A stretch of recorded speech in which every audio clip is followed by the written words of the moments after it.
This is question 2 of the S3 homework. It's based on the National 5 topic of volume, but really checking out the substitution and numeric skills. This would be applicable to anyone that's going to be doing the National 5 volume topic, and if they see a non-calculator question, this is what it might appear to be like. Okay, right, so what we've got here is we've got a house that needs an oil tank, and it's going to hold the supply of oil for the central heating. Which of the two oil tanks shown below would hold the more oil? Right, so we don't get either of these formulae. What we do is we need to think about what they are. One way you can remember it is that if you look at the cylinder and compare it with the cone formula, which you actually get, well, you can drop the third because a cone is a third of a cylinder with similar dimensions. So we're going to start with the volume. Okay, of a cylinder, not a third, but it's pi r squared h. And what we're going to do is substitute our values in. So first thing we've got is 3.14. From the non-calculator questions, we'll normally use 3.14. We'll multiply that by the radius, which is 2.2, and we're going to square that, and then we'll multiply that by the height, which is 3.5. That's in meters. Okay, quite a big tank, but well, it could be a big house, could be a hotel. Okay, right, let's go ahead and we'll work this one through. Right, so first thing I'm going to do is I'm going to square the 2.2. So let me do some working for that. So if I can make sure that that's going to be on your video. Here we go. So we'll go for 2.2 times 2.2. Right, so quite simply, forgetting about the decimal points to start with. So 2 times 2 is 4. 2 times 2 is 4. Put a 0 in when I times by this number here, which would be a 22 if there was no, a 20 if in the 22 if there was no decimal point. So put the 0 in, and 2 times 2 is 4, 2 times 2 is 4. Add them up. Then consider where the decimal goes. So one place there, that's 2 in total, 1, 2. So a decimal point will appear in there. Okay, so what we've now got is 3.14. Going to multiply that by 4.84. and multiply that finally by 3.5.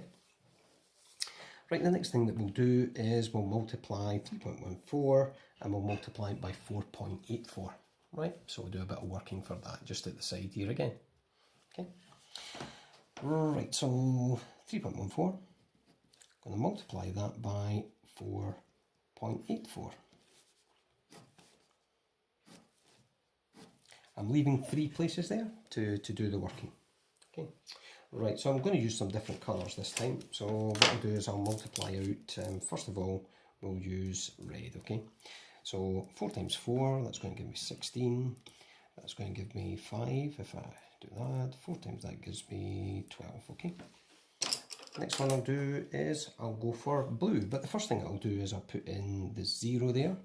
Because if I'm forgetting about the decimals, that's like 484, so I'm multiplying by that 8, which is really an 80 now. So put a 0 in and multiply by the 8. So that'll be 32. And 8 times that's going to be 8 with the 3 is 11.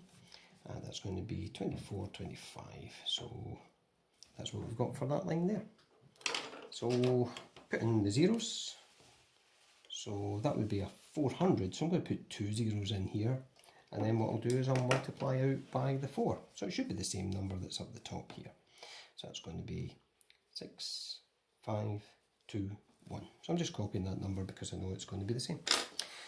Right, let's add this up. Okay, so if I add this up from here, so I've got 6, got 7, that's going to give me 9. That'll be 11, that'll be 5, that'll be 1. So now I need to consider how many decimal places that I put my point in. So if I look at the question, I've got 1 decimal place there, 1 there, that's 2. Another one there, another one there, so that's 3 and 4. So I'm going to move it in 4 places on the final answer. So 1, 2, 3, 4. So decimal point will appear in there. Okay, so what we've got now is we've got 15.1976. We've still to multiply that by 3.5. Right, so I'm getting a wee bit more complicated this time. Okay, and I'm just going to do the same thing. I'm going to multiply 15.1976 multiply that by 3.5. Leave 2 spaces and add the numbers up to get that one there. Okay, the decimal points don't need to be lined up when we're multiplying. They were in the last two bits of work that I was doing there, but that was just coincidence. They're not lined up in this case here. Right, let's multiply this one out. 5 times 6 goes 30.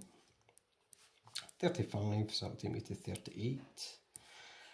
40, 45 and 3 gives me 48.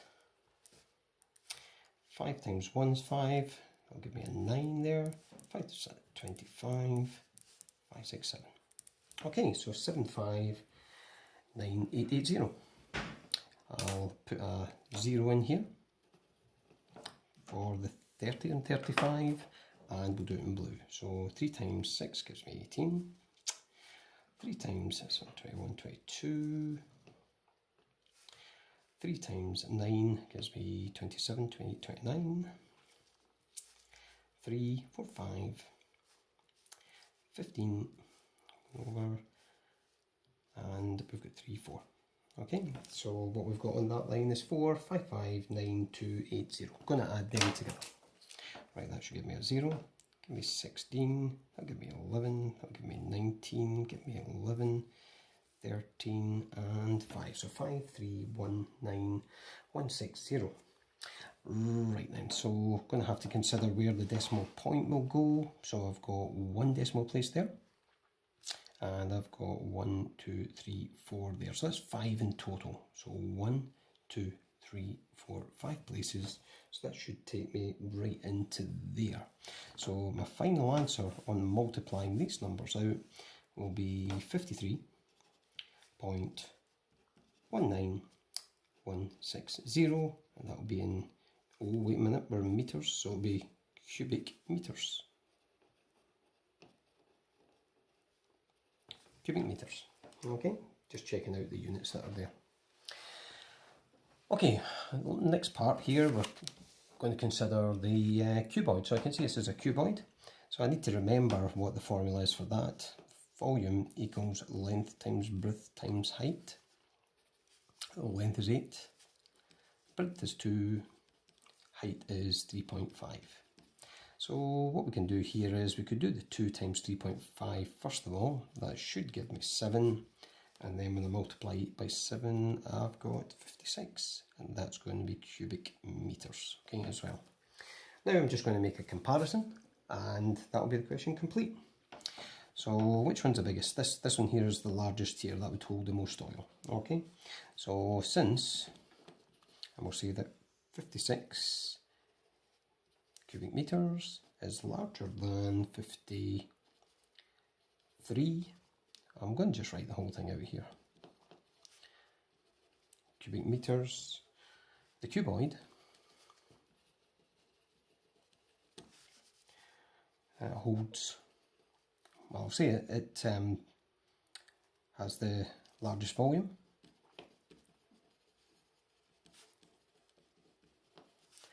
and therefore holds the most oil. Okay, and that would do for that question there. Okay, that's question 2 complete. We've just got question 3 to go for, which is a bit more complex, a bit more kind of difficult with the numbers, but we're going to try and work that one through as well. Okay, so there's the final workings complete there.